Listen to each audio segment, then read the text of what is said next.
How has Brexit affected you? It affected this next chap, destroying his current business model. So he basically invented something completely crazy in the sports industry, a glue that makes gloves more sticky for goalkeepers and various other bizarre uses. Don't think anything funny now. And he managed to build this really successful business. I guess it's a good news Brexit story, if that is a thing.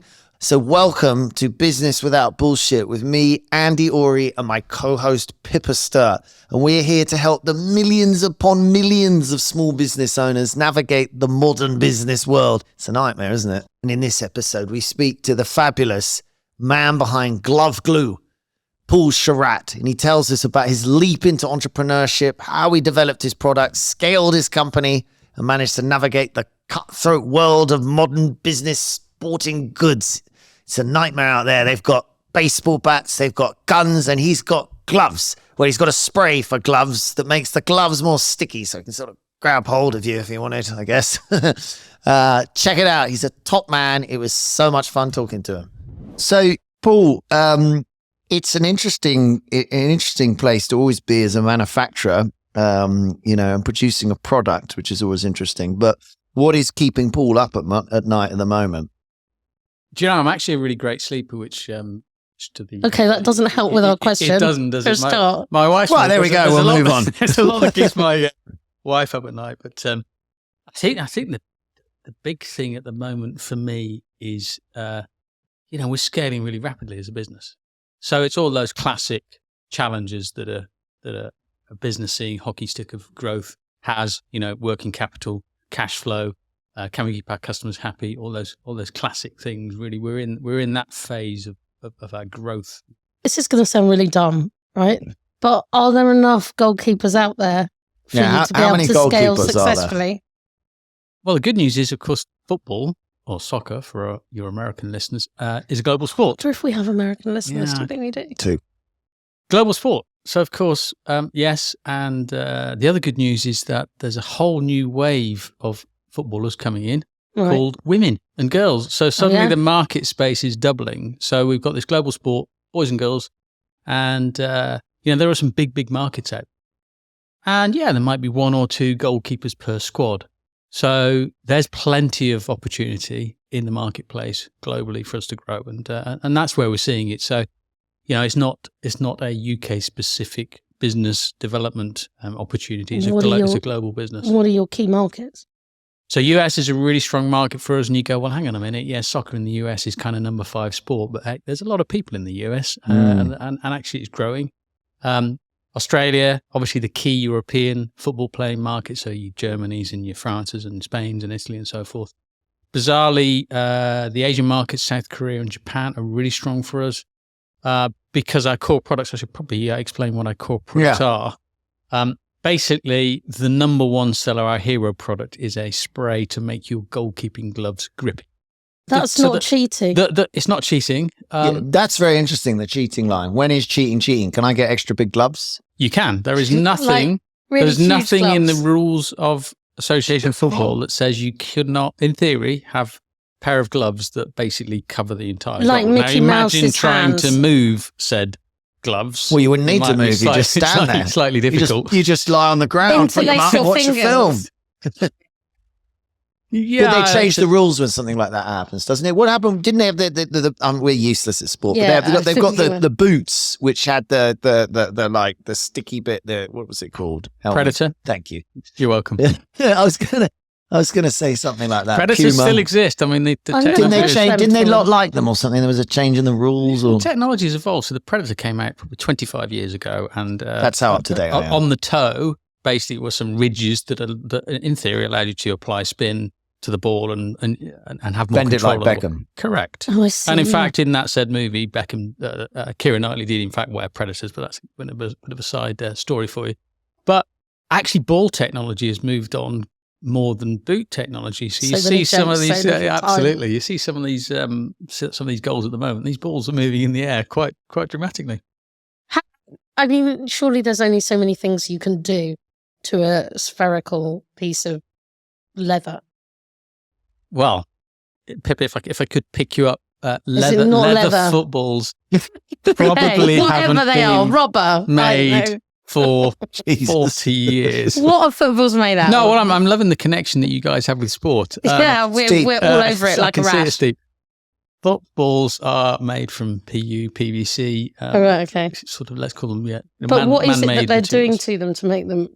What are they trying to make them faster? Different panel configurations will give you a different ball flight. Obviously, the weight of the ball and the dimensions of the ball are standard, but the surface of the ball can also have a big impact in terms of aerodynamic. Exactly. But by the way, we don't make footballs, so I'm glad you took me down that sort of cul-de-sac to talk about footballs. Glue for gloves. That's our core product. And going back to the Asian thing, so we make products to stop your gloves smelling, to keep them clean, and to make them grippy. So the Asian market absolutely loves those types of products because they're quite techy. So if you could be spending 150, 200 quid even on a pair of goalkeeping gloves. You want products to make them last, perform better. So that's the hook down there. Give me a sense of stickiness here. If I try and pick up a cup of tea and then put it down, am I going to be like... You want something where you just hold the tea and you never have to put it down. So if you do spend £200 on a pair of goalkeeping gloves, so the palms are made of latex, and most of the major glove manufacturers will spend their R&D cash on trying to make the latex super grippy. Right. What we try and do as a brand is give you the opportunity to apply a grippy spray to any price point. So it might be that you have a 50 quid pair of gloves where the grip isn't as good because you're not spending as much money. There's not as much R&D gone into the latex. But hey, you can spray this GloveGlu spray on your gloves and it gives you a superior grip. So we're trying to give your gloves more grip. And it really comes into the fore because goalkeeper gloves are made of latex, what happens? They wear away. It's a natural material. So your £200 pair of gloves very quickly will become very warm and won't be grippy at all, or won't be certainly as grippy as they were. So, hey, guess what? There's a product you can spray on them to make them grip again. So that's our core customer, our core market. It's a consumable. It's a reusable. So you might get through 2 or 3 bottles a season. So, you're then talking about size of the market, global market. You're also then talking about consumables. You're washing your products, so you're stopping them smelling, you're making them grippy and so on and so forth. So that's where the market opportunity really comes from. And it's presumably, it's not as large an expenditure as you would have to spend on buying a new pair of gloves. And, you use it for a bit, you run out and you have to buy it again. It seems like Exactly right. So say 15 quid for a bottle of GloveGlu. So what happens is your £200 match gloves become worn. They then become your training gloves. You love your gloves. There's nothing wrong with the integrity of the glove. Your lucky gloves even. Your lucky gloves, but they've lost their grip. So hey, good news is you can still train in them because there's a product to make them grippy. You just buy another pair of match gloves. Are you selling online or in stores, or where's your kind of... So the business... So I've had 30 years in sporting goods, as Andy eloquently said in the introduction. Because of that, I've got a lot of contacts in and around sports brands. I've worked with and for lots of sports brands over the years. So sitting in international meetings with those brands, it became relatively easy to say, Dave, you're in Spain. Okay, would you like to distribute my product? So the core of the business is still wholesale distribution, so global distribution, that classic route. So there's about 40% is distribution, wholesale. So either selling to distributors who then sell onto the sports shops in their market, or selling direct to sports shops, sports retailers. Marketplaces is then another big chunk, a third of the business. So the Amazons of the world. Yeah. And then D2C for us is 15, approaching 20% of revenues. So the D2C play has come to the fore in the last couple of years for us. And if you look at how that's played out with the mega brands, Nike, Adidas, in the last 10 years, 10 years ago, their D2C business was, 15, 20%. Now, direct to consumer for those mega brands is over 50%. Yeah. So they're becoming less reliant on the sports retailers, the sports shops to promote their products, and more reliant on them obviously owning the customer, not diluting the brand message, et cetera, et cetera. Was it your idea? Yeah. So You dropped a ball. You let a ball through, did you? And you thought, if only I had glue. No, but I will tell you the story because it really, and this, it sounds very cliched, and everybody says, "Oh yeah, the light bulb moment." What a load of rubbish! But in actual fact, my company at the time, as I say, in sporting goods, I was working with predominantly European-based brands to bring their products into the UK. Team of sales guys on the road, customer care, credit control. But I was also working with some smaller brands. And one of those brands I was working with was a guy that developed a goalkeeping training product called Responsible. It's a ball that bounced all over the place, basically, so help with your reflexes. I had just taken him and introduced him to a new customer, or a customer, his first customer, in fact. And we were driving back, talking goalkeeping. He's a goalkeeper coach. Oh, he was. And we were spitballing ideas, literally. And I just said, I think I've got it.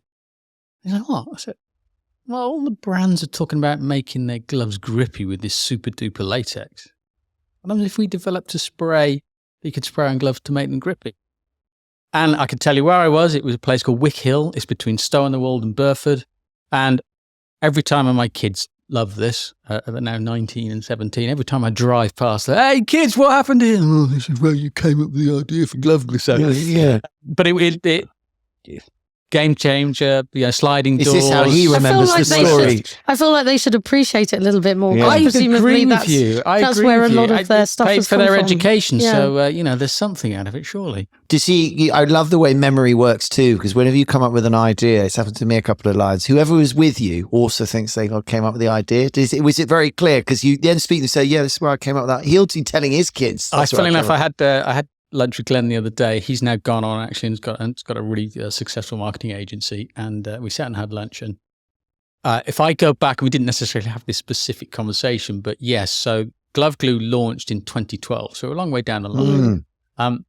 Certainly for those formative years, I think in his head, and he was in a different space than he is now, yes, he was the He came up with the idea. He came up with the idea. There's I think he recognises now that actually he knows he was there and he's part of the journey. And I often talk about him. I always talk about him as being part of the journey. So I think he's taken the he understands that's okay. Could you just sign here to release me from any? There's a lot of clear water between an idea which anybody can have and anybody can then do something with, and actually coming up with a spray that makes your gloves grippy, right? There is. And, I mean, are you a scientist or have you got technical expertise? Yeah, what did you do? Did R&D, claimed R&D tax relief? I getting the tax. So I knew somebody, as you do, in the trade who was working with a football boot brand at the time, who was a chemist and who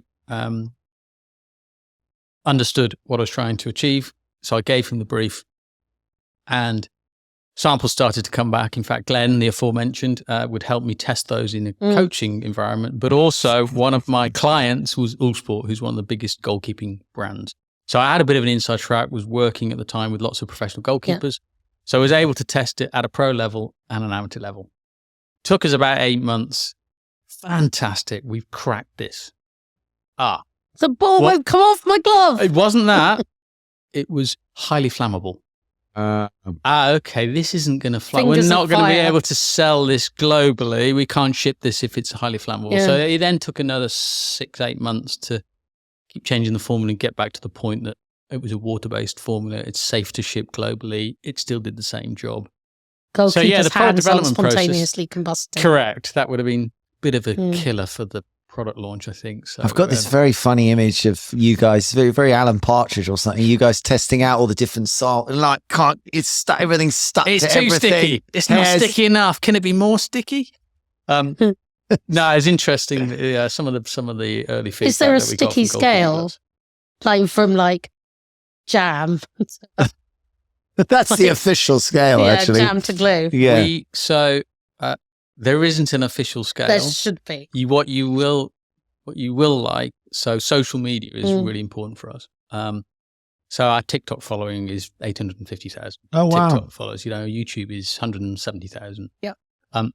TikTok in particular, we scaled that audience using 2 strategies. One was listen to that grip. which literally was getting a pair of gloves with GloveGlu on it, and you could hear the grip on the gloves. And the second one, back to your point, was will it stick? So we would randomly spray goalkeeping gloves with GloveGlu, and then just use to see if it stuck to anything.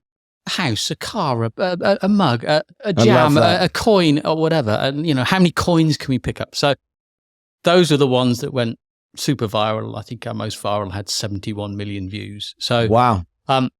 70, sorry. I let that number pass me by without thinking about it. 71. Viral wave.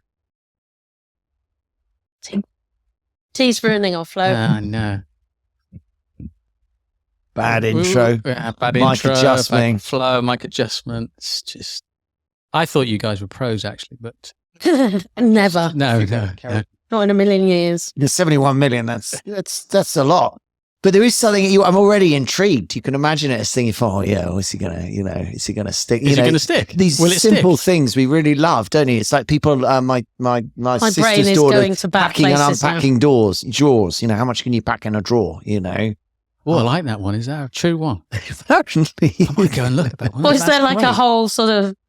Is it a standard size? What's the size of the drawer? I tell my dad. Can we take a break and just check out? Yeah, check it out. Yeah.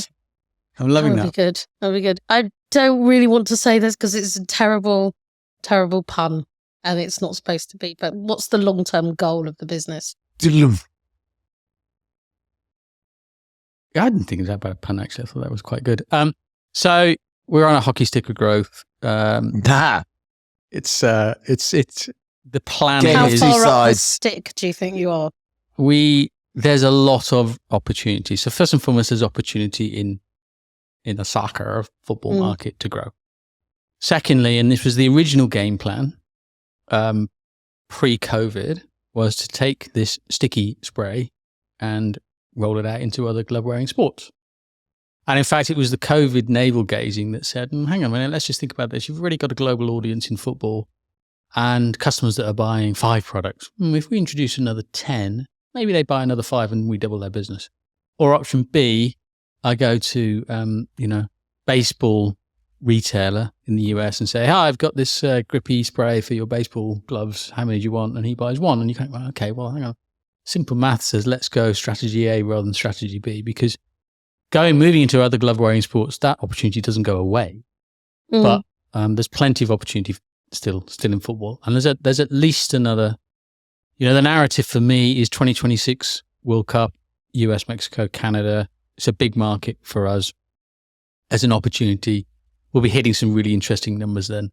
There'll be an opportunity, I think, I'll be 56 then, to start a bit of PR and see what the opportunities are, which could be an exit, could be M&A, could be dropping a CEO and the wife and I disappear off to wherever for the winter month, or any and all of the above. So the game plan's quite clear without giving too much away. But the point is we are still really scratching the surface. That's fantastic. Is it being used in international sport by the sort of top end players and things?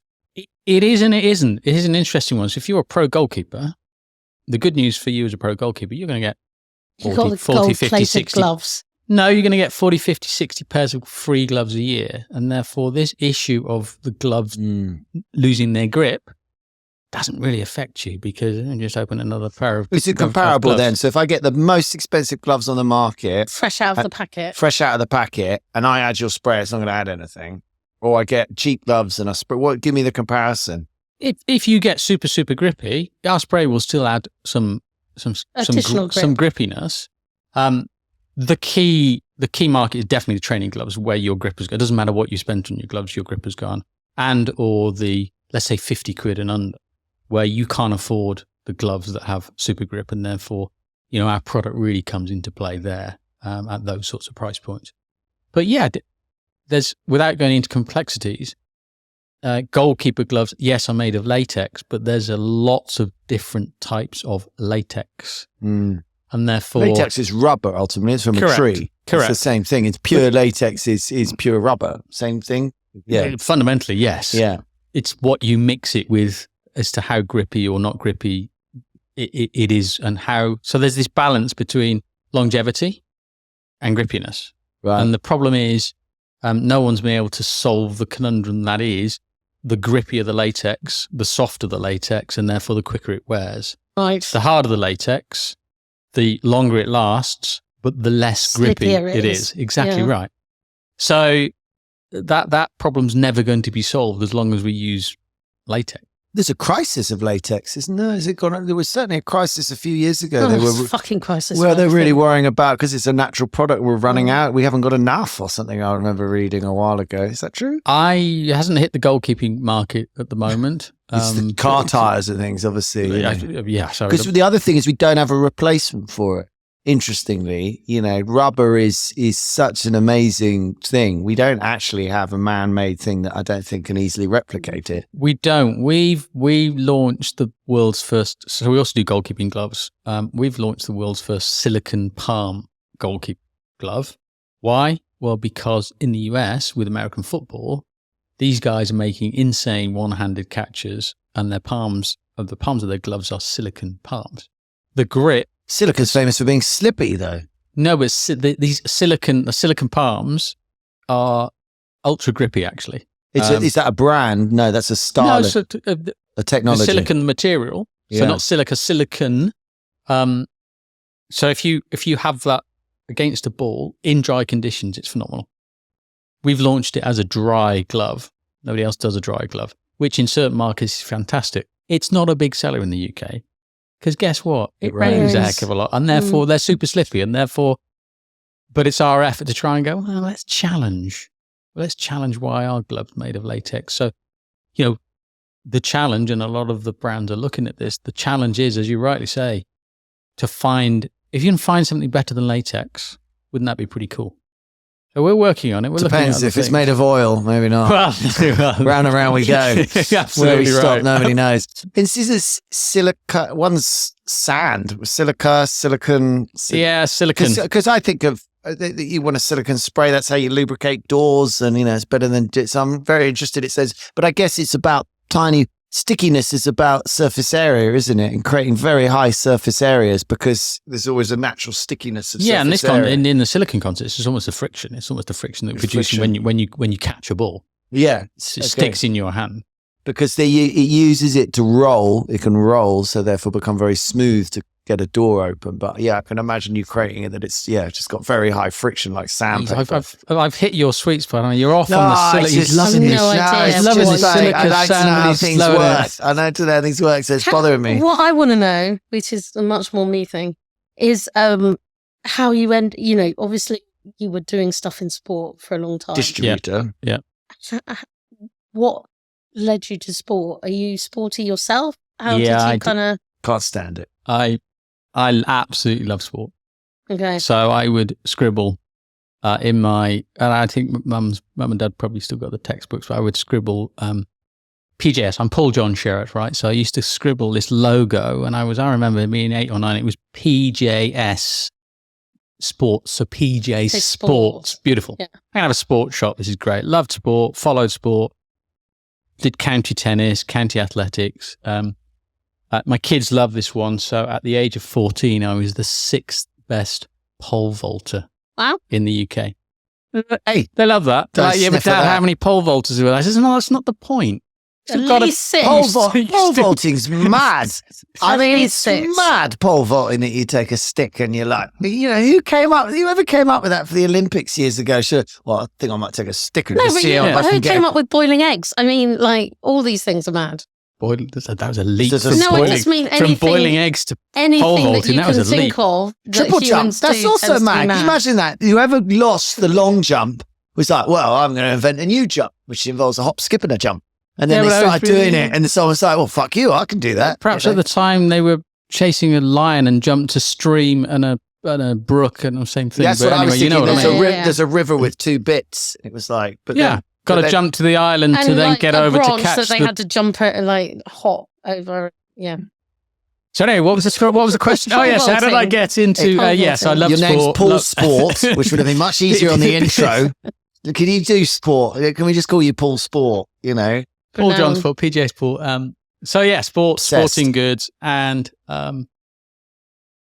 I did something that I'm really disappointed someone has only ever done this once since I've been in the sporting goods industry. And I'll tell you what it was. So and it isn't the first part of the story, it's the second part of the story. I disappeared off after university, ran the world for a couple of years, bumming around the world. Yeah, lots doing of a bit people of have work, done that. as you do. Yeah, wasn't that one? Yes. I met somebody not in that way, and she was working for Wilson Sporting Goods. And I thought, yeah, you know what? I counted tennis. Yeah, I could do that. Yeah, Mark, what was she do? Claire, her name was Claire. Sports marketing, Wilson. Okay. Wilson is in Wilson in Castaway. Exactly right. Ah. Exactly right.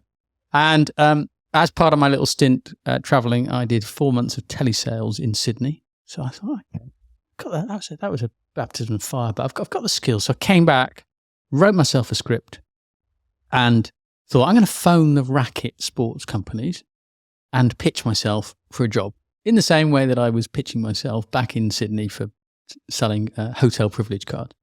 So the first company I phoned up was Prince, and they said, I'm terribly sorry, we've just taken somebody on. And the second company I phoned up was Head. And this girl answered the phone, and I said, can I speak to your marketing director? I'm terribly sorry. No. I said, okay. I said, can you let him know I'm going to fax? Yes, fax. Fax through my CV, and I'll call him back in an hour. So, cut a long story short, he phoned me back half an hour later, and ultimately I got my first job. Wow. And the girl that answered the phone has been my wife for 23 years. Now we know what happens. That is fascinating. I love that. Another sliding doors moment. Yeah. You obviously, he's Life on a plate. He's confident. He knows what he's doing with his life. No, I find that very attractive. No, it's completely the opposite. Her and a colleague in the office took the piss because they were laughing. I put first of all, it was a photograph on top of this CV. How occasionally it came through black and white. Secondly, obviously all they were reading was, bloody hell, he's bummed around the world for 2 years. This guy, what's this guy's come out of uni? He's never worked. He's 24. So they literally took the piss rather than going, wow, he's a really great candidate. Luckily, their boss, who they passed it to, saw something in me and saw the tennis thing and thought, okay, we're Head, we're a racket and ski brand, and I play tennis and I ski and saw something in me. So he liked the approach. There's nothing like knocking on a door. And that's my point. I've only had one person do that to me in 30 years. Worst mistake of my life, hiring them. Why? Pick up the phone. If you're a graduate now, send an email or you're not going to send a fax, but it's just going to get lost. If you do send a fax, you probably get the job because it's so unusual. Well, actually, what's that noise in the corner? I don't know. It's one of these machines. Oh my God, hang on. Let me bust it out. No, it didn't work for 30 years. Oh my God, it must be for the Inland Revenue or something. Oh, he's attractive. Actually, joking apart, if you send a letter, when I've had meetings with key customers, I send a postcard. Nobody gets a postcard. Nobody gets a letter. I love it. It makes you stand out. Another question is, have you annoyed you now make gloves, but do glove manufacturers find it annoying that is there like a premium glove manufacturer that's like got a picture of you on their wall and is throwing balls at it? It hasn't stopped them selling goalkeeper gloves. So this cycle of your match gloves become training gloves and you buy a new pair of match gloves and they become training gloves. That hasn't changed. Maybe the training gloves last a little bit longer. For a long, long time, those brands that you mentioned have stayed away. What's really interesting in the last 12, 18 months is, we had clear space. We created a category that didn't exist before globally. We're category king. We're the pioneers. We're the innovators in this product technology. The brands that you talk about, the major glove brands, are starting to come into the space with the grippy spray. Come on in. Why? Because you're educating the consumer, because there's still a gazillion consumers that have no clue that a grippy spray for goalkeeping gloves Sometimes being exists. first to market is not the world's best thing. In our instance, it is, because we're continuing to grow. It's showing you're onto something. What happens is, if you buy a competitor grip spray, let's call it, you probably go, oh, okay, that's quite interesting. You're probably then going to go and have a look to see. Who's the best in the market? What? That's what I mean. They'll say is, who's the best in the market at this? Who's got this entire GloveGlu product has range in been and doing around it glove? for years. Exactly right. 12 years. Exactly right. Have you looked at things like, I'm sure you've thought about all of these things, being the innovative man you are, Mr. Sport, but builders, screwdriver. I'm thinking of screwdrivers. I'm thinking of like motorcycles, you know. I mean, I know you said focus on soccer, but How we well, just thinking like stick into what with motorcycles? Oh no! Well, motorcycles, actually, you've got to hang on to your handles. It's very tiring, isn't it? Sure, if your hands grip, it's not the. I hate to shoot you down, Pippa. Here, actually, and back up, Andy. Yeah, back up, Andy. Okay, But yeah, you do that. we do sell glove glue to motorcyclists. Okay, Oh, why? right. Because particularly those riding classic bikes, the saddle, I think it's called might be a seat. Anyway, I'm not big into motorcycles. The bit that people sit the on. bit you sit on is made of leather, and it's a shiny leather. Oh, something is made of leather. And what do you wear? What do you wear? You wear leathers. Leather on leather. Sexy. You slide all over the place. So it came from, if you Google it, you'll find there was a guy, he's got a YouTube channel, and it must have been a review from 6 or 7 years ago. Great YouTube channel. Well, I don't follow it, but great in terms of a name. I think it's Views from a Man Cave, I think, something like that. Right. So it's a guy that's talking about motorcycle stuff and so on and so forth. And he answers this question, what do I do to stop me sliding on a motorbike? And we continue to get customers. We had a call literally yesterday that I overheard a colleague talking to this consumer about anti-slip motorbike stuff. Actually, Andy was wrong because he was thinking about the gloves. Well, he was. I tried to arse. intervene before he sort of shot himself in the foot with the whole handle grip thing, but he was on the right track. What was the other one you mentioned? You said motorbikes? Builders. So again, for me, not my world at all, but my view is there is a business opportunity, and for us it's probably a license agreement in the industrial space where people are wearing gloves to tighten a screw or do something where they need grippy fingers, grippy hands. Pick up things too. Pick up things. So there is something in that space where at the moment, probably they're getting that through the technology in the glove, but in the same way that we've changed the goalkeeping glove market by applying something onto the glove as opposed to the technology being in the glove. I think there's probably something that it is not my world. If you have any listeners that would like to come in and pay me a large royalty it's check. that climbers might like as well. Chalk. That's climbers. chalk. Yeah. Climbers are big chalk. You won't find any climbers using I suppose they anything might else. stick to one particular bit of the wall and not be able to move up. There could be Spider-Man. Our product doesn't work on bare hands, so that's a bit of a okay. drawback at the moment. It needs to be sprayed onto an absorbent surface, like a leather, something with pores in it, latex, etc. Okay, I'm loving this. Okay, You're warming up to the topic, aren't you? I can see. your hockey stick growth. Are you in the sort of? Did the hockey stick growth start recently? Because I mean, it's usually 10 years in. So 2012 was your big year. Suddenly things started kicking off. 20, yes. Yeah, Another pun there. Yeah, nice. 2022. I started writing them down. In that one bit earlier, we said goal, hockey, roll it out. We were just all over it, Yeah. We probably should have had a side competition just to see how many we can get. Yeah. But it'd be a different gig. But our limited knowledge of sport means we don't know that many sporting phrases. I think you're battling through it very well, if I'm honest. The moment was in 2018, 2019. Why? Because my business so GloveGlu was still very much a side gig, although it was growing quite nicely organically because of the context that I had and because I was just spending a little bit more time in it. My core business was all about representing predominantly European-based brands. They would ship goods from Europe into UK sports shops. There was this Brexit thing happening. I vaguely remember that. Which meant that the free movement of goods potentially was going to come to an end, which was going to make it very difficult for me to roll out the business model or continue to grow and scale the business model that I had. Yeah. So that was one of the drivers. The other driver was the conversation with my wife saying, look, I'm going to be 50 in 2020, right? I think I know how to scale a sports brand. I think I know sport. I've been in it long enough. If I don't know now. If I don't do it now, I'm going to have regret. So let's go all in. Let's remortgage. Let's go for it. And luckily, she backed me. So in 2020, after 72 dinners, exactly, it's very persuasive. In 2020, I literally took that decision and got rid of all those other business interests, which were fundamentally coming to an end anyway because of the whole Brexit thing that obviously happened by then, and said, okay, I'm all in. Now, what does that mean? I'm all in. That means, okay, COVID got in the way a little bit, but it means I'm all in. I'm 100% of the time.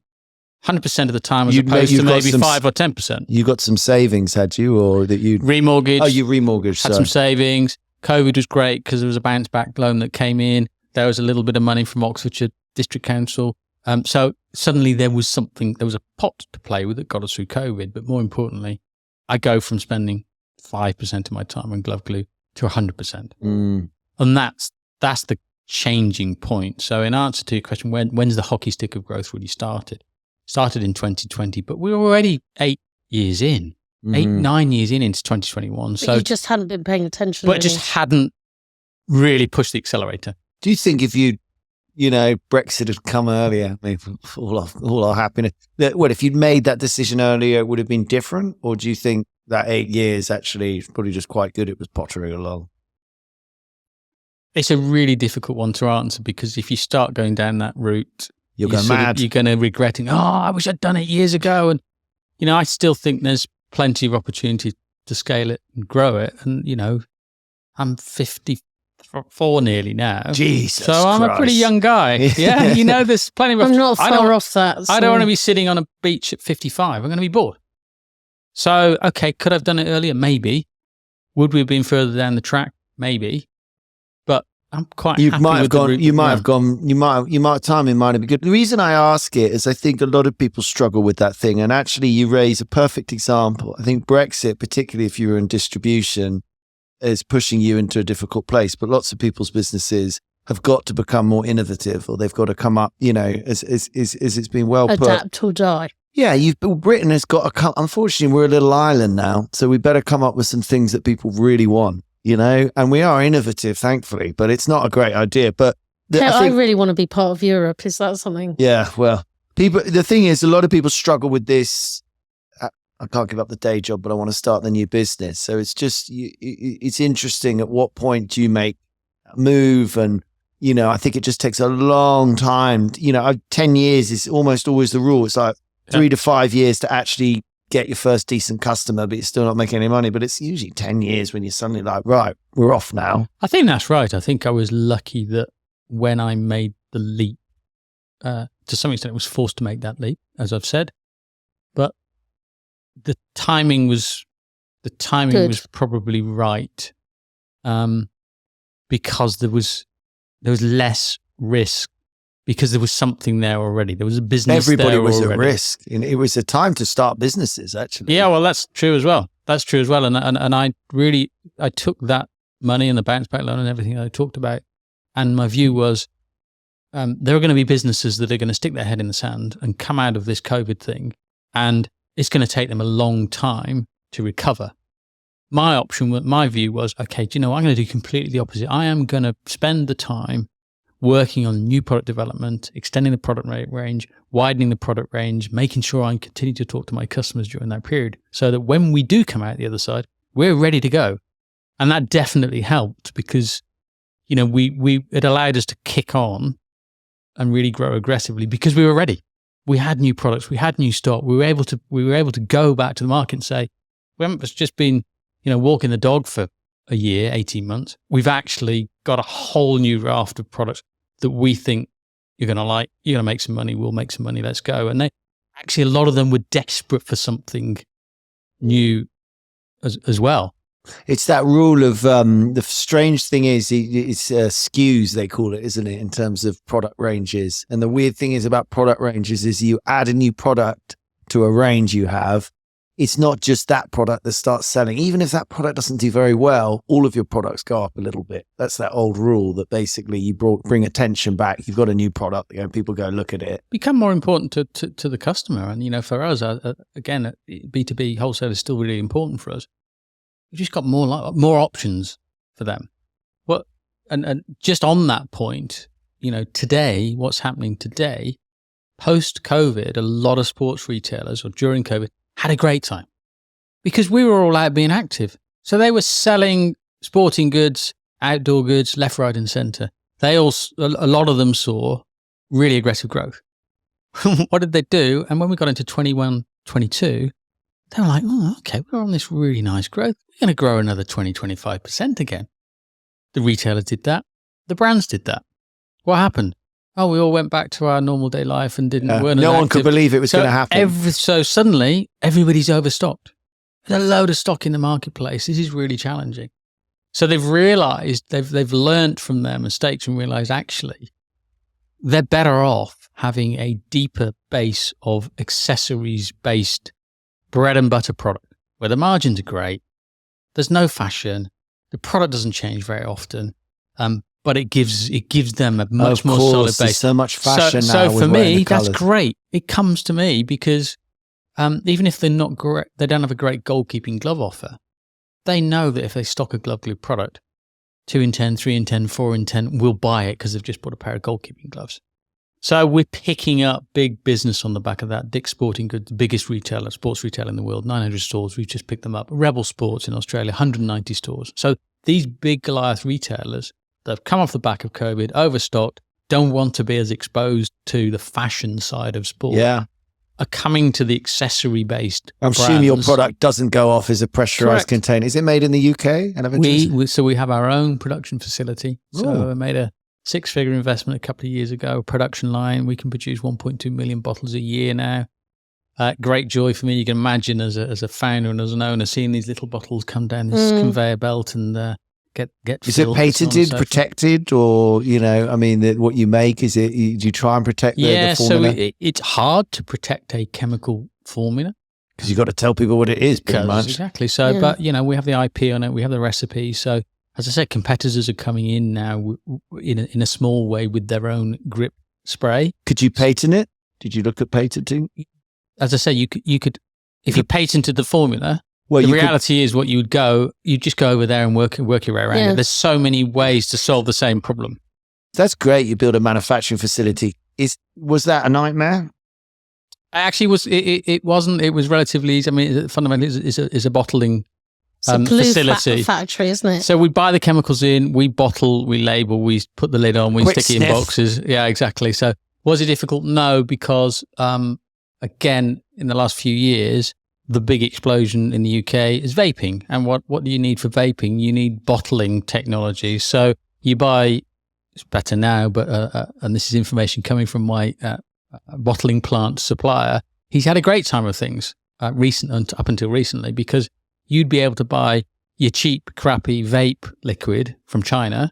No regulations. We're going back 5, 6, 7 years. No regulations. Bring it in, stick it in a bottle. So your investment literally is a bottling facility, let's call it, machine. Super huge margins, and off you go. So there's quite a lot of bottling technology around that's more targeted at the vape market than it is for little old Paul Sports selling GloveGlu. What do you think's your biggest problem then with your industry or facing you as a company? I mean, do we worry about regulation, or do we worry about... I don't see that the international rules of football will ban the ability to spray gloves. What do you think the biggest problem then in your industry might be? Or I think part of it, and you're seeing it playing out at the moment with Nike not struggling, but Nike's recent results weren't great. Share price taking a dive. You got the cycling industry where Wiggle and Chain Reaction, who were the two biggest, literally have gone to administration yesterday, today. Really? What do they make? Wiggle and... They will sell cycling, bicycles. Because people are going direct to the brands? No, it's a lot of it's come off the back of the COVID boom. I mean, look at Peloton, all of this. They survived just. That are competitor to Peloton. Right. And, they had to do some significant restructuring. The barriers to entry is so low to create content. The hardware's crap. So the business model is broken because all the fitness brands are way better placed to come into that marketplace. All the treadmill manufacturers, the bike manufacturers are way better placed to come in and bring in their own content, because fundamentally the hardware is a gazillion times better than the Peloton hardware. Is the Peloton hardware not great? Is it pretty simple? It's a spin bike. Yeah, okay. It's a spin bike, so there's no superhuman technology in it. So anyway, what's the biggest challenge? So the biggest challenge is really what I alluded to. I mentioned the overstocks come out of COVID, the changing whims of the consumer in terms of the fashion side. That's not saying there aren't some great sports brands out there. Look at where Gymshark have come from in the last 10 years and continue to explode. So sports fashion is still relatively strong. JD on the high street here, still pretty strong. Sports equipment, that side of the industry is more challenging because fewer and fewer people are playing team sports. So there's less rugby players, there's less hockey players. There's been a migration towards individual sports more. Running, has had a big boom, cycling, but it's sort of plateauing. So, and the Gen A coming through, what are they? What are they? They're obsessed with fitness. It's, you've got your phone, you've got your iPad, you've got whatever. Sport is, becoming arguably secondary. Oh, interesting. But they're obsessed with fitness. I never think the unfat and fat people get enough credit because they make you feel much better. When you meet someone who's like ripped and everything, you're like, oh, I feel so depressed. But, you meet someone who's heavy breathing and, very overweight. And since you last seen them, they put on 3 stone. That's great. That cheers you right up, doesn't it? There should be lots of Instagram pages. I think the word you're searching for is Schadenfreude. Well, maybe. But no one ever will admit it. But, I'd hate it when, when I put on weight, it cheers all my friends up because they think, well, I can let go a little bit. He's let himself go. Not being a football fan, you'd have missed this. But several years ago, there was a non-league side had an FA Cup run. And the keeper was a big guy. He was a big. What's the non-league side He's called? A fat guy. So non-league is down the lower league. I love the way you what was it? What was the I can't remember what club it was. I love the fact you whisper the word fat. And he, I can't even remember what round they got through. He's a chunky guy. Giant gloves too, did he? He didn't have giant gloves. He probably should have had giant. Cheating. Probably should have had giant Actually, gloves. it's not cheating. Well, I want one of them. But the best player, so I think that the betting companies started to take bets on whether he would have a pie at half time. Oh my God. So did he eat pies at half time, did he? So of course, one of the pie manufacturers, and I think he might have been in the newspaper, might have been the Sun. There Frey he was. Bentos There he is was. the only pie manufacturer. Well, Pucker would be the football pie guys. Yeah. I think he was captured, photographed. Oh, how did that happen? Eating a Pucker pie at half time. But that was the classic. There's the fat goalie eating a Pucker pie at half time. So yeah, that's couldn't something. Put it down. He couldn't put it down. Exactly. That's quite good. Yeah, that's quite good. Vaguely amusing. Are we counting these? What's been your biggest fuck up to date? See, I'm giving you the opportunity to have more in the future. Thank you. Yes. So let me go back because I need to frame the story. Back in 1999. I've got, pages flipping off a calendar in my mind. I've got Prince's song. Right. Okay. Let me take you back to 1999, the height of the .com boom. This .com thing was starting to happen. Different place. People didn't really have mobile phones. Different really place, long still time a lot ago. of dial-up, that sort of thing. And myself and 2 other guys hooked up with 2 26-year-olds that had just raised 25 million on AIM to build websites. Best night of my life.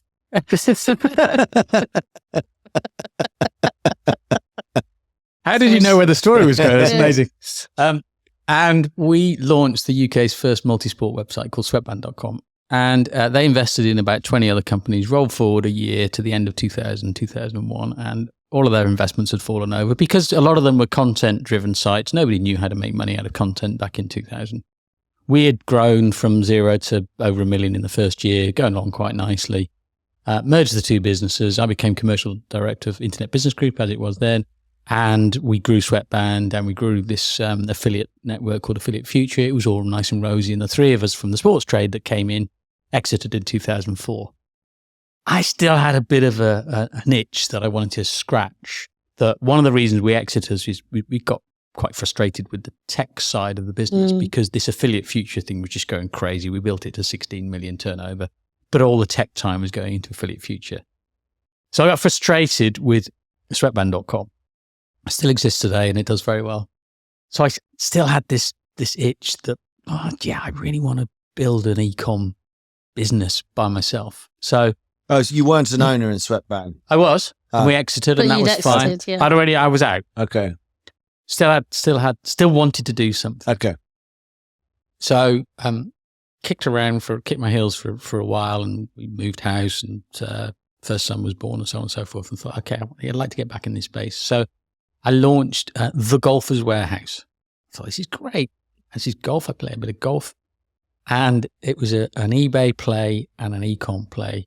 And what I'd failed to, and I built a brand, and I bought containers of product in from China, golf club sets, and I was buying closeout, branded clothing, Nike and Ashworth and Greg Norman and all this sort of stuff. Two fundamental errors. One was I'd failed to recognize that the first time round with sweatband.com, we had these guys that had funded us, and they had deep pockets because they had 25 million. So I'd failed to recognize that. The second thing in my naivety was that I thought at the time these credit card companies that were throwing lots of zero interest cards at me and transferred the balance. Do you remember back in the day? Like, transfer your balance for zero interest, and you can have that for 6 months. And go, that's only for 200 quid. This is the days of egg. All of this. So I thought, this is okay. I can fund this business by having multiple credit cards. And keep moving the money around. Which actually, there are successful entrepreneurs that have played that card and got away with it. I got to the stage where I didn't get away. And shit hit the fan, and it was like, okay, that's quite a lot of You ran out money. of places to transfer. Ran out of places to transfer. They all started charging interest at 19%. Exactly. The revenues weren't keeping up with the cards. And anyway, got to the point. Like, okay, so I'd sort of forgot about the fundamentals of the business, and it was a little thing. I went from zero to 250 grand in the first year, and I thought this is quite good. I can do this. Fell into the classic cliched sort of sales vanity, profit sanity kind of thing, and just really didn't keep an eye on it. And anyway, that was a big fuck up. I say it's a big fuck up but actually, looking back now, what are we, 20 years nearly later? And I've got 7 credit card companies still after me. I owe them £4.5 million. Luckily, no. I do think if I hadn't have been through that lesson, then I don't think I'd be seeing the success that I'm seeing now. I can imagine the chats with your wife about GloveGlu. Yeah, but no credit cards this time, Paul. And I'm like, yeah, no credit cards, darling, no credit cards. You did allude to the 72 dinners that I had to have with my wife to persuade her to remortgage the house and invest in GloveGlu. And that was 2020. So yeah, that was still 12, 13, 14 years later, but it was still quite raw. Did you find that she wasn't into it until the second bottle of wine went down, and then they got that sort of whimsical feeling towards the end? It's a great time, not just anyone, not just a wife or anything. You know, it was a slow play. Yeah, fuck it, let's do it. Sign it. Yes, that's not her, but it was a slow play. It was a slow burn, and it was okay. And actually, if you're 20 years old now, there's a huge amount of opportunity. Go and take the risk.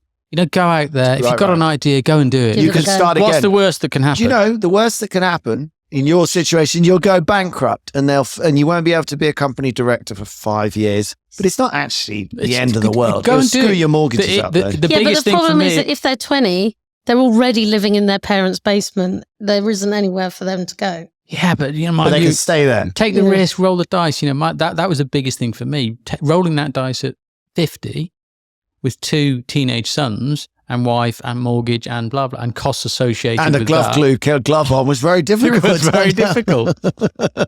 Just couldn't get that one out. Oh my God, you're on a roll. Anyway, I've got this image of you constantly stuck with stuff. Darling, You own a factory Has with glue anybody in seen it. the channel changer? Yeah, it's you must just be like, oh God, Dad's stuck to the door again. Yeah, I'm surprised you haven't. I mean, I'm surprised you haven't got onto the love glue topic. That's one that might. Yeah, you see, you missed that. Well, you don't want to you? stick though in love. No, you don't. But my mates love throwing that one in. How's the love glue coming along? I guess the friction. yeah, you could add friction to the experience. Okay, let's not. Right. say So that. anyway, What's the best piece of advice you've ever been given? The best piece of advice I've ever been given is don't bullshit. Just be transparent. Just be yourself. Just be honest. Fits in with this podcast it does. remarkably well. Yeah, it's amazing. That's so on brand. Yeah. But it's true. When I see it now, and I see it in my business now with the kind of younger guys, and I'm like, look, you're going to fuck up. You're going to make a mistake. Hold your hands up and say, this is the mistake. I'm really sorry. You don't even have to apologize because it's going to happen. But I remember back in the day, and going back to the days working for Head, you'd have a scenario where people would protect their asses. I just hate that. Look, you've made a mistake. You're going to make a mistake. Just say. So I think that my first boss, he was like, I just want to know. I just want to know the truth. Just tell me. I think that's really great advice for anybody at any level, particularly young people. It's always the cover up that gets you, right? It's going to come back and bite you at some stage. It really is. So just fess up now. So that I think that's the best advice that I've been given. People smell bullshit and they can sense it, and they really respect honesty, don't they? Even if it might lead to a bad situation, then people always look. It's a bit like it is okay to argue or negotiate or be stubborn sometimes, because actually people will respect you for it. You're worried that they'll lose respect and friendship for you, but actually sometimes it's a stupid example, when I was on holiday with my friend who's a Cockney from the East End, can you imagine posh twat like me with him? Anyway, I'm a nightmare for him because, I'm in deepest India and I'm like, a baseball hat to pound. I'm like, oh yeah, no problem. He's like, don't pay that. You're putting the prices up. But I remember we had this big row on the beach about these deck chairs. I was like, just give the fucking man the £2. Why do I give a crap? We had to stand there and wait for about 20 minutes. And then they were like, all right. And then they charged us local prices. But after that, they came over, they bought us drinks, they looked after us because they respected us. And I was like, he says they'll respect you for it. And I was like, well, aren't they upset with us? And he said, you watch. And then they treated us like locals. They were like, good on you. I don't know. There's silly examples, but anyway. But also in my career, I've seen a number of people who they can really, really talk the talk. Like, and we're out on the golf course or whatever they're talking about, and they sound amazing. And then when they actually have to do the work, they actually have no idea how to do that thing. Management consultants. But they just know how to sound good. And that is an absolute disaster, particularly if you're a lawyer. Completely. Yeah, it's when they say the things that you want to hear. And was that the worst or the best? That was the worst. That was the best. That was the best. You're doing the worst now. Oh yeah, okay. Can't remember what he said. What's the worst advice you ever given? So you'll also like this because this is also on brand. The worst advice that I've been given is to bullshit. Oh wow, yeah. Okay, fine. Yeah, so I had a boss like, it's all right. Just tell them that. And that's, we'll get away. And you mean lie, basically. Exactly. Because there is a level to which... You get found out. It's the same point, isn't it? Yeah. Best advice is don't bullshit, be transparent. Worst advice, bullshit. Do bullshit. No, there is a limit to it, because we would say to a young trainee, or maybe he's just starting to meet clients and they're in a meeting and they're being thrown, definitely don't lie that you know what you're talking about. But we would say you need to be able to busk, is the word we think. So, is that lawyer? Well, no, it's literal marketing tool. It's a very hard thing to define, but you'll know what I mean, is that, they'll ask you about a subject. Don't go, oh, I don't know anything about that. You got to kind of go with it and go, well, okay, what do I think? I think this, I know this, we've probably got to, do you know what I mean? It's like a fine line between sort of, don't be, I guess as long as you're confident, you'll be all right. But in the professions, people can be very like, oh, I don't know. But what's wrong with saying I don't know? Because as when you're meeting someone for the first time as their advisor, it shuts down the conversation. No, but sometimes you can say, this is what I tend to tell assistants to say is, Do you know, that's a really interesting one. Let me think about it and I'll get back to you. Yeah, you've got. I think it's your world. I think it's a lawyer Well, world. I think, I'm an accountant. I've got to get. But also- sorry, Andy. Sorry, No, but I think it's absolutely that. Maybe it's the same thing. No, I think, I hate bullshit. It's more like, I don't know how to put it. It's like, if you run away from it, then that you shut down the conversation. The person that's ahead thinking, oh, well, don't do that at all. Whereas everything is connected. So that, you should be open to try and discuss it anyway. It's hard to explain. Depends There's what a you're line. being asked as well. I mean, I had a client this last week asking me what she should call her newborn baby. Well, that's why it was And in I your list. decided to go with, I don't bloody know. Why are you asking So me? I don't bloody know it is, I think that's probably the Yeah. right response. Yeah, I think so. Yeah, I think so. that What were you thinking of? Oh, that sounds lovely. She was just making small talk about names. No, literally. It was like I could show you the text messages. There's like 7 text messages begging Crazy. for names. So after 2 bullshits, let's go for a third bullshit. Okay. I mean, we sort of went this direction before, but what do you think is bullshit in your industry and why? The big bullshitty, annoying thing that gets me are the buyers. Okay, so God, they're wankers buyers. The competition. but the buyer, a sports shop buyer, right?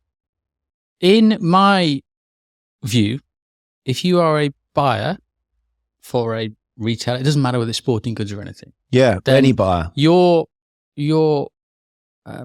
reason for being, your raison d'etre should be to be completely on top of your market, whatever it is. Knowing the trends, understanding the trends, seeing what's going on and making the buying decision and picking up early trends. So really being close to the marketplace and seeing new brands and new business coming in. There are so many lazy buyers that don't play that role at all and are just, because the easy buyers, I bought it before. They just buy what I'll they just know. keep buying that. I'll keep buying Yeah. that. So when as a challenger brand and a new brand like GloveGlu comes into the market, and not only are we a challenger brand, but actually we're creating a brand new category for you. We're presenting and creating pure incremental business for you. Mhm. Yeah, we're not taking it away from anybody else. We are creating It's a just new new category. business. Why would you not have a conversation? Why would you not at least have a cup of coffee and go, actually, it's not for us. Oh, that's good. That's the thing that really Do you think annoys it's me. about worrying about taking the risk? I think there's an element of that. I think it depends who they work for, but I think They you're wait for right. someone else to do There it. is an element of them. Oh, I don't want to stick my head above the parapet. Oh, if I take that to my boss. So Well, I think I'm there not is an sure. element of that because a lot of the buyers are junior, let's say, in my category, because in goalkeeping, gloves as a category, it's a small category. It's not a big category like football boots. So they tend to be junior buyers. They're working their way up. They don't have, maybe that's true. They don't have the wherewithal or the authority or the balls to go. I think they become mentally lazy too, buyers, because everyone's coming along and kissing their ass all day.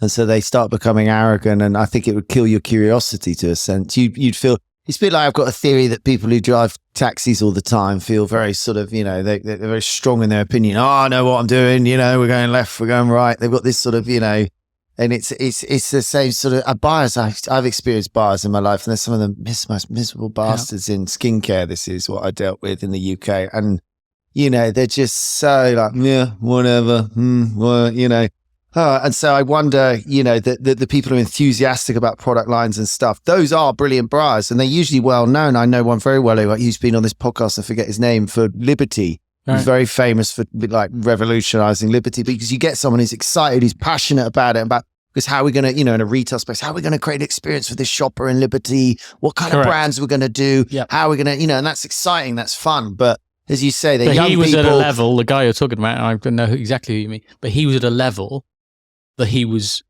empowered Yeah, Yeah, to it wasn't take those junior. risks and whatever. But if you're and he at was a lower artistic. level, He was quite artistic as a person. Yeah. He had a passion. But you're right. You end up in a bar, and we had a bar on who's done the hydrate. Sorry, it's in capitals. But yeah, well, she's a brand, not a buyer. though, isn't I she? So- looked her up before I Yeah. met her, and she was a buyer for years. Oh, was she? Yeah, she everything was. on her CV, Okay. I was like, I'm going to hate this woman. But Yeah. she was an absolute sweetheart. She Yeah. was a cracker, But just to know, it doesn't. be more imaginative, or actually, you're saying hire better more buyers? adventurous. I think you're actually talking to the bosses. Just take a look. You should be close to the marketplace. You should be close to the industry. If there's, and I'll use us as an example, if there's a brand that's making waves, then at least embrace them. What's interesting for me is it becomes dominoes, because for us now, we're picking up the big whales, the Dick's Sporting Goods and so on, and the Sports Directs and so on.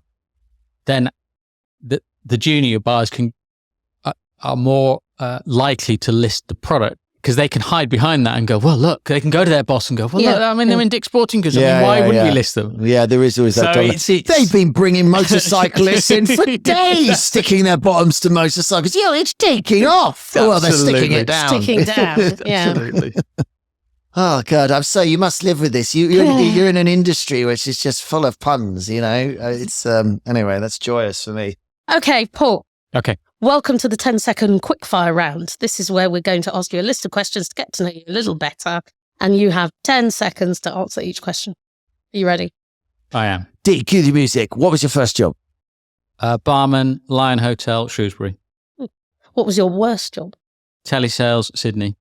Favorite subject at school? This will come as no surprise. PE. What's your special skill? PE. On a good day, I can juggle 4 balls. Ooh, I like it. What did you want to be when you grew up? The owner of PJ Sports. Oh, nice. What did your parents want you to be? Less obsessed probably with sport. follow my brother, who was an accountant and is now in venture capital and earning far too much money. They were right. They were. They were.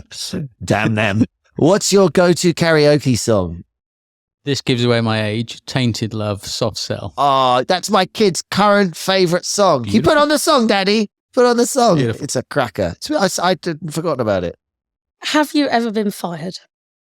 Yeah, going back to the sweatband.com days and sitting on the board of IBG, I got quite vocal with some of the other board members, and I wouldn't be strictly a firing, but there was a parting of ways, shall we say, that sort of said, maybe you should think about taking your share options and disappearing out of the door.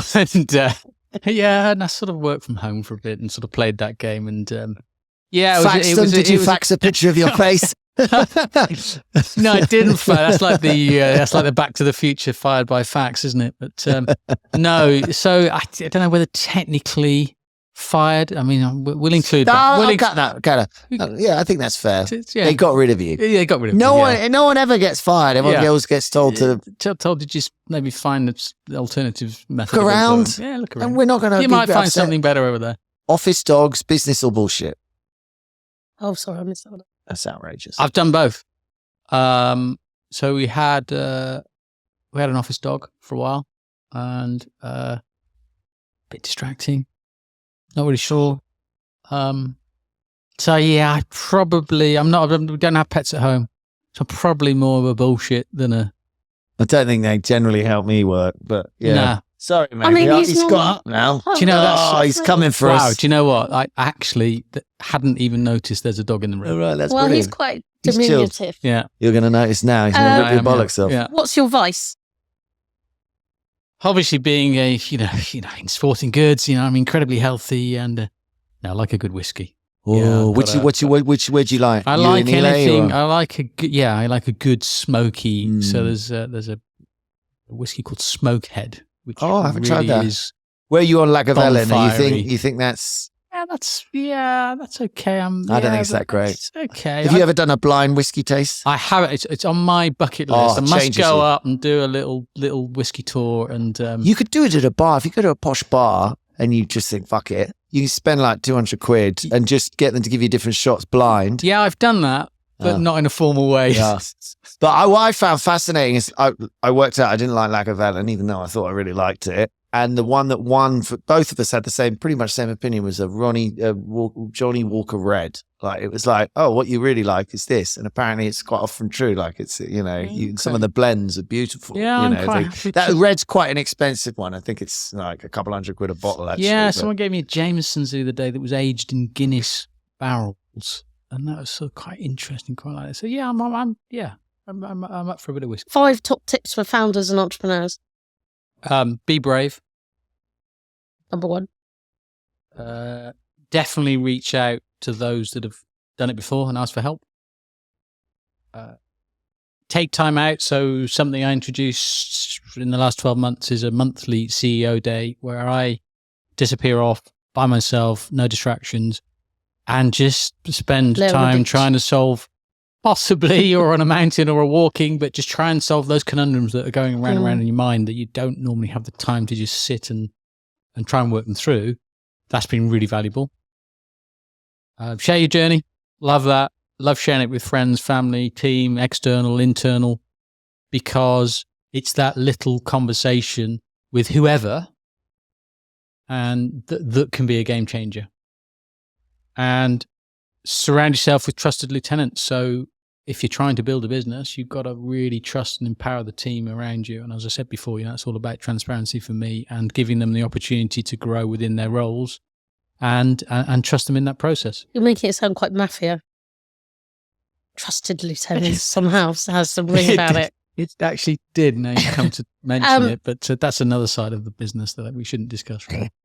Any recommendations on things we should read or watch or listen to? Are you a podcast man? I am a podcast man. My absolute go-to is How I Built This by Guy Raz. Absolutely love that. I just love that's a huge podcast, I just love the stories of how business people have built their businesses and the challenges that they have. And also the commonality between those challenges.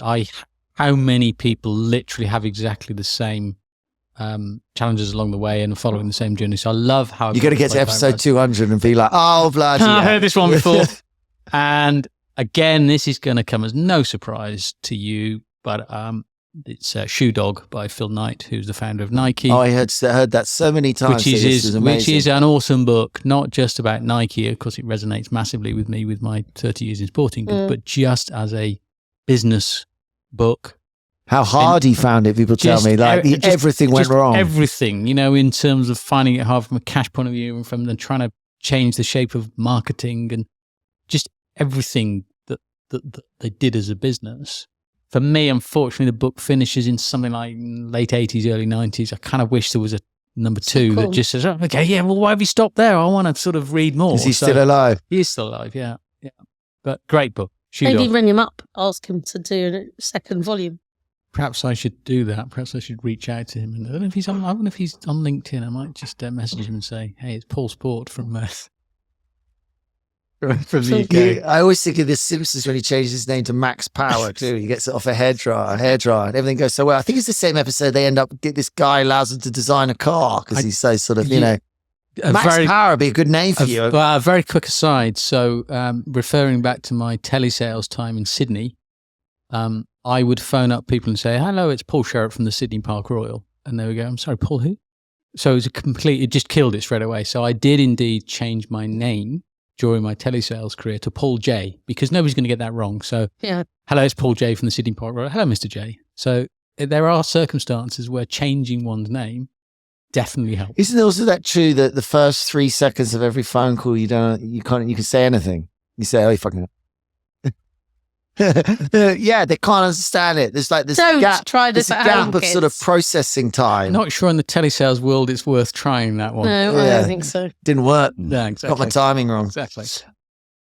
You've been brilliant, Paul. Thank you so much for coming on. Anything you want to plug? Anything you want to tell the world? 30 seconds to tell everyone. I think you know about the product. GloveGlu.com. There's no E on the end. Things stick to it. So you'll find GloveGlu on no all the glue on the glove. Challenge. There's no glue on the E. Glue's got an E. Glue on the... No E on the glue. No, really got me confused now. No E on the glue. GLOVE, When I'm on GLU.com. Don't need to spell it. When I'm on the E's, I feel like I'm in goo. So GloveGlu.com. Paul Sherratt. Not Sherratt, that's the American pronunciation. SHERRATT. Find me on LinkedIn. If you want to ask me any questions, happy to respond. That's about Fantastic. Am I doing the outro?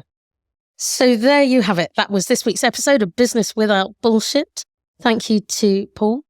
Thank you to Dee, who's been very grumpy today. Thank you to Andy. And we'll be back with our quiz, Business or Bullshit, on Thursday. Until then, It's ciao.